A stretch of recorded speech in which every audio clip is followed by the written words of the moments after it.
وَإِذَا أُنزِلَتْ سُورَةٌ، اور جب اتاری جاتی ہے کوئی سورت.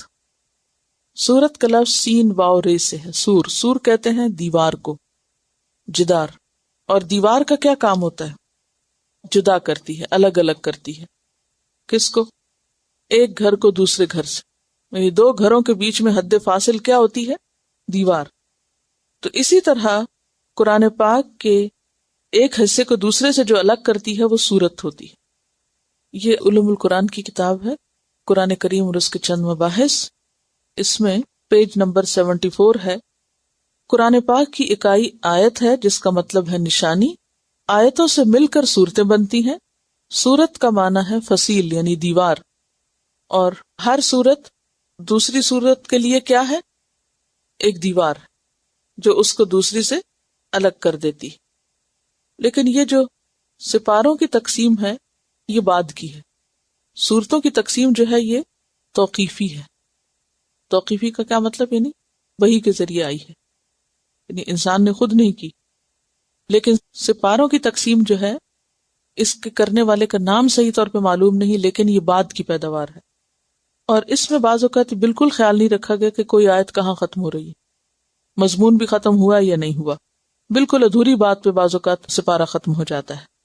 تو علامہ بدر الدین زرکشی لکھتے ہیں کہ قرآن کے 30 پارے مشہور چلے آئے ہیں اور مدارس کے قرآنی نسخوں میں ان کا رواج ہے، جبکہ ایک اور رائے کے مطابق یہ تقسیم اس لیے کی گئی کہ قرآن مہینے میں ختم کیا جا سکے.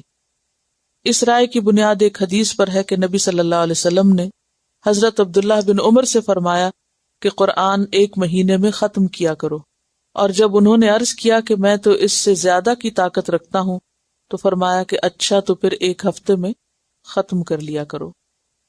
بہرحال یہ تقسیم بھی قریب قریب تعداد میں آیتوں کی گنتی کر کے بنائی گئی ہے، اور پھر ہر پارے کو تقریباً برابر حصوں میں تقسیم کر دیا گیا، جس میں 4 ربع اور پھر نصف کی تقسیم بھی موجود ہے. وَإِذَا أُنزِلَتْ سُورَةٌ، اور جب کوئی سورت نازل کی جاتی ہے.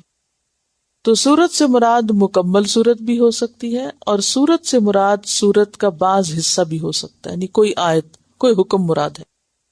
جس میں ان آمنوا باللہ یہ کہا جاتا ہے کہ ایمان لاؤ اللہ پر، وجاہدوا اور جہاد کرو مع رسولہ اس کے رسول کے ساتھ، استأذنک اجازت مانگنے لگتے ہیں آپ سے، اذن طلب کرنے لگتے ہیں آپ سے. کون؟ اولو الطول، طول والے. طول کا لفظ طول سے ہے. طول کس کو کہتے ہیں؟ لمبائی کو. طویل اسی سے ہے. اور طول کا معنی ہوتا ہے فضل، احسان، وسعت. تو اولو کا معنی کیا؟ والے.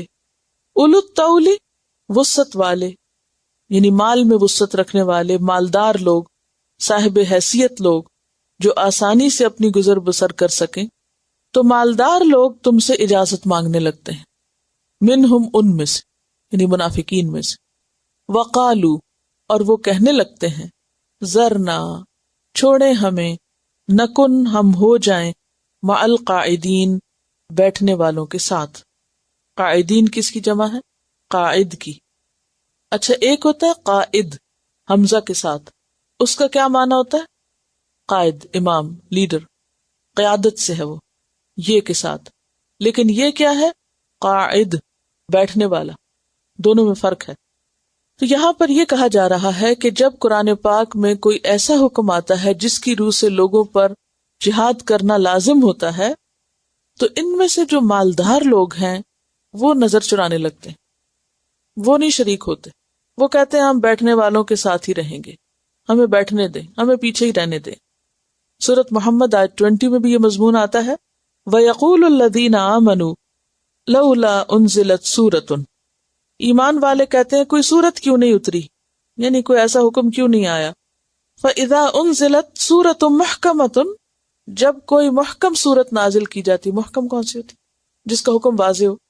وَذُكِرَ فِيهَا الْقِتَالُ، اور اس میں جنگ کا ذکر ہو. رَأَيْتَ الَّذِينَ فِي قُلُوبِهِم مَرَضٌ، تم دیکھو گے کہ جن لوگوں کے دلوں میں بیماری ہے، يَنظُرُونَ إِلَيْكَ نَظَرَ الْمَغْشِيِّ عَلَيْهِ مِنَ الْمَوْتِ، وہ آپ کو ایسے دیکھتے ہیں جیسے موت کی وجہ سے جس شخص پہ بے ہوشی طاری ہو رہی ہو، اس کی آنکھیں پھری ہوئی ہوتی. جب موت کی بے ہوشی تاری ہوتی ہے نا، کہتے ہیں نا کہ آنکھیں پھر گئی. جب آنکھیں پھرتی ہیں تو بندے کا آئی کانٹیکٹ ختم ہو جاتا ہے. تو اس کیفیت کو بیان کیا جا رہا ہے کہ ایسے لوگ پھر آپ سے آئی کانٹیکٹ بھی نہیں کرتے، آپ سے نظریں نہیں ملاتے، گویا ان پہ موت کا دورہ پڑ گیا ہو، ان کی موت آ گئی ہو. فَأَوْلَىٰ لَهُمْ، ہلاکت ہے ان کے لیے.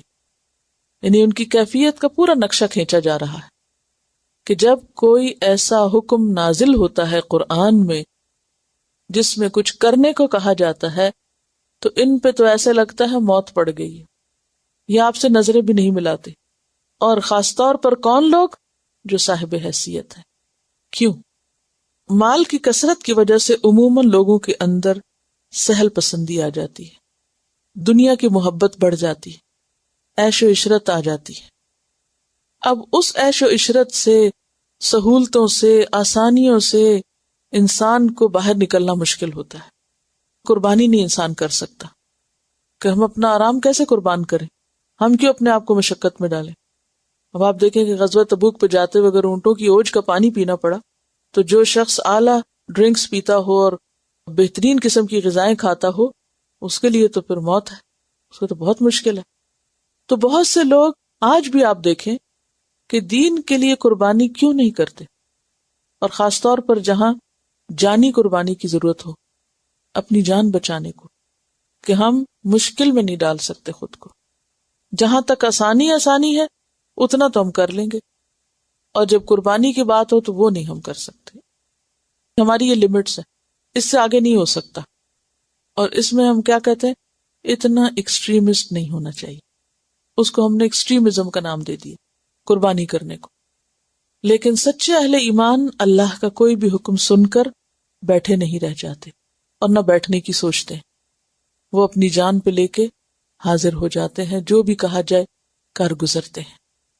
ہم سب کو اپنا اپنا محاسبہ کرنا چاہیے کہ دین کی خاطر ہم کتنی اور کس درجے کی اور کیا تکلیف اٹھانے کے لائق ہیں، کہاں تک جا سکتے ہیں. ہم میں سے ہر ایک اپنے آپ کو پوچھے.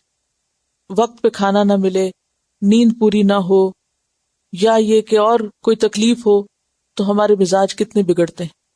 ہم کام چھوڑ کے بیٹھ جاتے ہیں، تھوڑی بہت طبیعت خراب ہو نماز چھوڑ دیں گے. تو یہاں پر آپ دیکھیے کہ خصوصی طور پر مال کو سبب بتایا گیا ہے دین سے دوری کا یا پیچھے رہنے کا، کیونکہ یہ فتنہ ہے. مال کو سنبھالنا، مال کی حفاظت، اور اس سے پہلے مال کو جمع کرنا. یہ منافقین کیا کہتے تھے، اگر ہمارے پاس بھی مال ہو تو ہم خوب صدقہ خیرات کریں اور خوب ہم اللہ کے راستے میں خرچ کریں اور ہم بھی خوب نیکیاں کمائیں. لَنَكُونَنَّ مِنَ الصَّالِحِينَ. لیکن جب مال ملا تو سب بھول گئے. تو بات یہ ہے کہ مال انسان کے لیے فتنہ ہے جب تک کہ اسے صحیح طریقے پہ کما کے صحیح جگہ نہ رکھے، اس کو اللہ کے راستے میں استعمال نہ کرے. وَقَالُوا ذَرْنَا مَعَ الْقَاعِدِينَ. اچھا، اس کے برعکس مخلص مومنوں کا کیا حال ہے؟ سورۃ التوبہ ہی کی آیت نمبر 44 میں فرمایا، لا یستأذنک الذین، نہیں اجازت مانگیں گے آپ سے وہ لوگ، یؤمنون باللہ، جو ایمان لاتے ہیں اللہ پر، والیوم الآخر، اور یوم آخرت پر، ان یجاہدوا باموالہم وانفسہم واللہ علیم بالمتقین. اور اسی طرح آیت نمبر 93 میں بھی یہی بات دہرائی گئی. اس کے برعکس اجازت کون مانگنے آتے ہیں؟ وہ لوگ کہ جو مالدار ہیں، اور وہ کیا چاہتے ہیں کہ انہیں چھوڑ دیا جائے. انما السبیل علی الذین یستأذنونک وہم اغنیاء، کہ اپنے غنا کے باوجود وہ آپ سے اجازت مانگتے ہیں. اور پھر اس آیت میں کیا ہے کہ جو ایمان نہیں رکھتے. تو ان تینوں آیتوں میں بات واضح ہو گئی کہ نیکی کے کام کا موقع پا کر کون بہانے کرتا ہے، کون ٹال مٹول کرتا ہے، کون ادھر ادھر کھسکنے کی کوشش کرتا ہے، اور کون اس کو سنجیدگی سے کر لیتا ہے.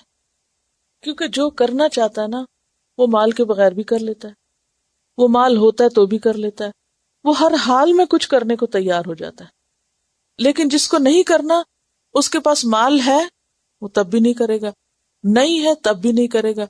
جب نہیں تو کہے گا نہیں ہے اس لیے نہیں کر رہا، جب ہے تو کہے گا اب اس مال کا کیا کروں، اب پھر فرصت نہیں. تو ان کی نیچر بتائی جا رہی ہے کہ صرف بہانے باز ہیں، کام چور ہیں.